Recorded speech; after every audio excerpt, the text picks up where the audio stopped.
Hi everyone. So today we are talking about a case that is still unsolved. It's a bit of an older case.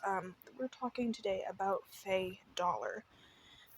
She was a math teacher who was bludgeoned to death. This is super sad. There's really not much known about this case.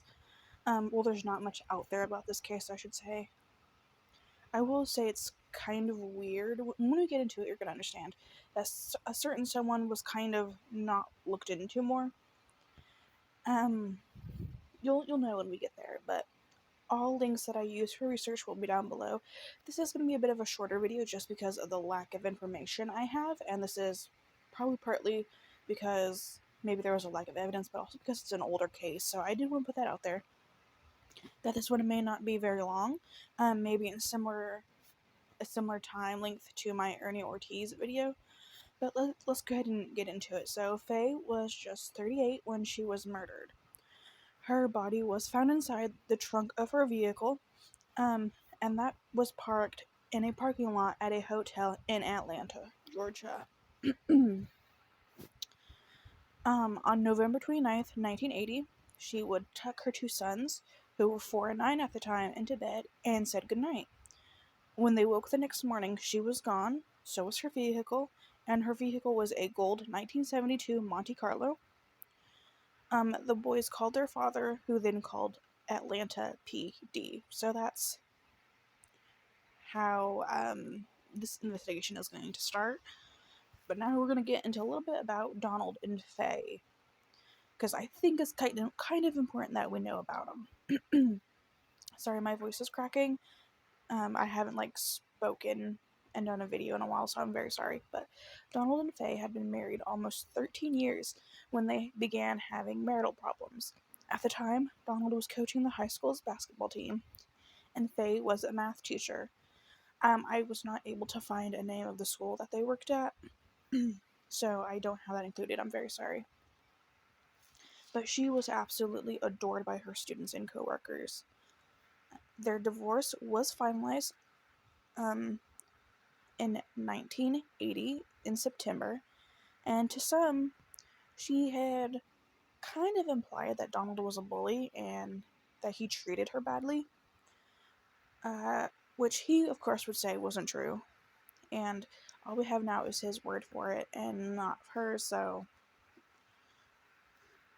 But those who were close to them said that the police had been called to the house several times during domestic disputes and that the divorce had been bitter. And so I feel like this is very important, especially when we get more into the case. I feel like I would listen to the people that know them best, but he's also saying that that wasn't true, so I don't know. Maybe we don't know the full story. I mean, we don't know the full story.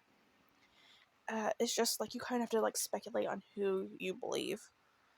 So, police immediately suspected foul play after learning that she never missed a day of work in 13 years without first informing her employer. So she was very diligent. She always let them know that she would not be there. And so a nationwide BOLO was issued for her, which is a be on the lookout. And authorities would state that her ex had given them the wrong tag number to her car. So then a second BOLO was issued once that tag number had been corrected, which at first I thought was kind of weird, but then at the same time I'm like, I don't know my husband's tag number, which I probably should have jotted down somewhere just in case. But off the top of my head, I don't know his, and we're still married, so I guess it wouldn't be too weird that he wouldn't know it or he would have gotten it wrong, especially if he was kind of in a frenzied state. It's a little thing, but it would stick out to me. But then at the same time, I'm like, okay, it can be explained away. But they did correct that number, and then a second BOLO, be on the lookout, was issued.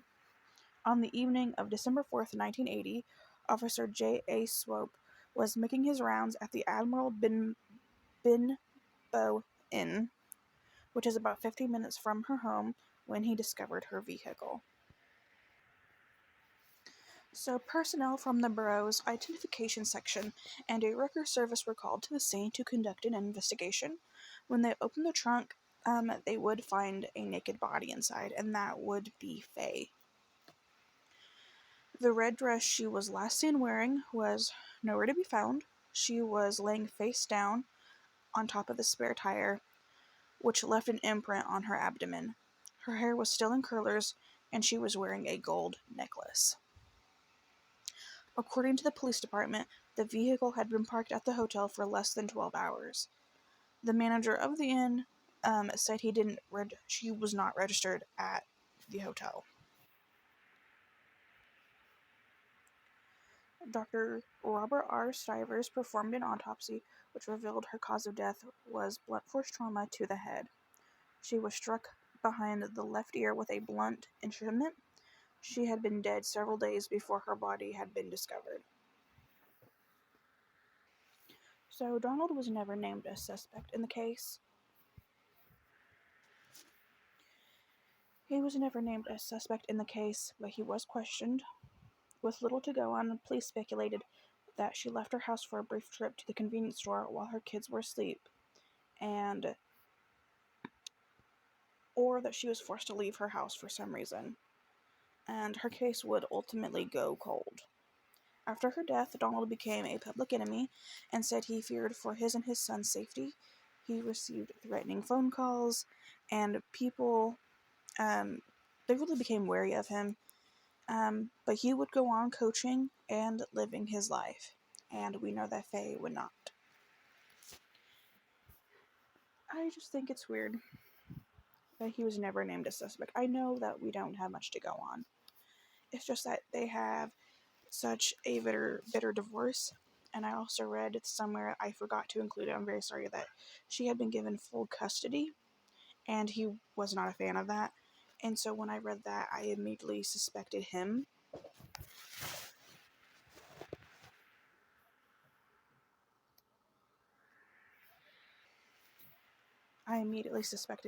And it's just weird that I don't know if he was never ever named a person of interest, but it says that he was never named a suspect. And maybe they have something that says that, he didn't do it or something like that, but I kind of feel like maybe he lured her out some way. And I don't know. I don't know. There's not enough to really speculate, but it's just weird to me that they didn't do more with Donald. I feel like he should have been looked into more.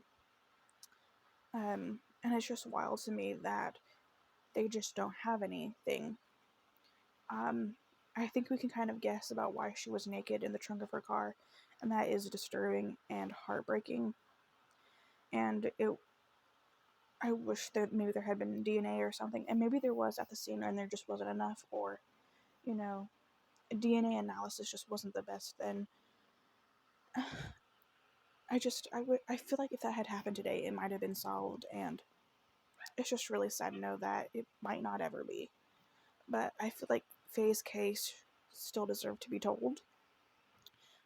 So what do you think happened? Do you think Donald should have been looked into more? Do you think this was just like a random act of violence? This was just a crime of opportunity? Like, what do you think? Part of me thinks that it could have been just a random thing. Maybe no, she did go to the convenience store for something. I mean, she was intending on coming back, obviously. She had her hair in curlers, but I also don't know who would go to the convenience store like that. I know that if I have my hair in curlers or I was getting ready for bed, I'm not leaving the house. So I kind of feel like maybe she had to leave for some reason. I don't know. I don't know. So part of me thinks that she was lured out for some reason, and then part of me also thinks that maybe it just happened. But what do you guys think? Let me know, and thank you so much for listening to Faye's story, and I will see you guys in the next video. Bye, guys.